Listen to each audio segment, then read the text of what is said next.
Maintenant que mon master est fini, en réalité, vous avez peut-être des entretiens que vous allez devoir passer.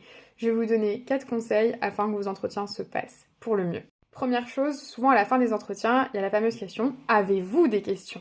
Il faut absolument préparer cette question. Ça fait beaucoup de fois le mot question.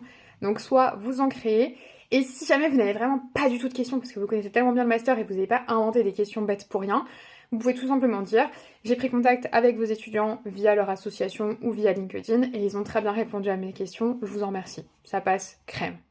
Et si vous voulez un exemple de questions à poser, il y a la classique: j'ai vu que vos étudiants en sortie de master faisaient tel métier, est-ce que vous avez d'autres idées de métiers à me proposer, peut-être un peu moins connues? Deuxième chose, attention à ne pas mentir ou alors à bien préparer son mensonge.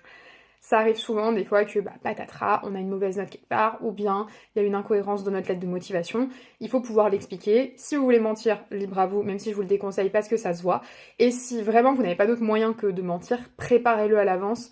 Je vous dis, c'est cramé à des kilomètres si vous n'avez pas bien préparé votre mensonge. Troisième chose, ça va être de préparer son entretien. Il y a des associations qui le font, mais vous pouvez aussi le faire par le biais de ChatGPT.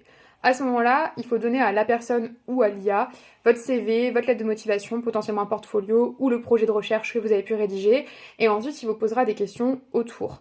Pour le coup, ça permet de pas mal anticiper les questions, donc je vous conseille vraiment cette méthode. Quatrième conseil, le plus important, être souriant. C'est extrêmement important, il faut se souvenir de vous en positif, donc déjà si vous souriez, même si vous êtes stressé, même si vous bafouillez un peu, vous aurez souri. Et ça c'est cool, on se souvient toujours des sourires en fin de journée.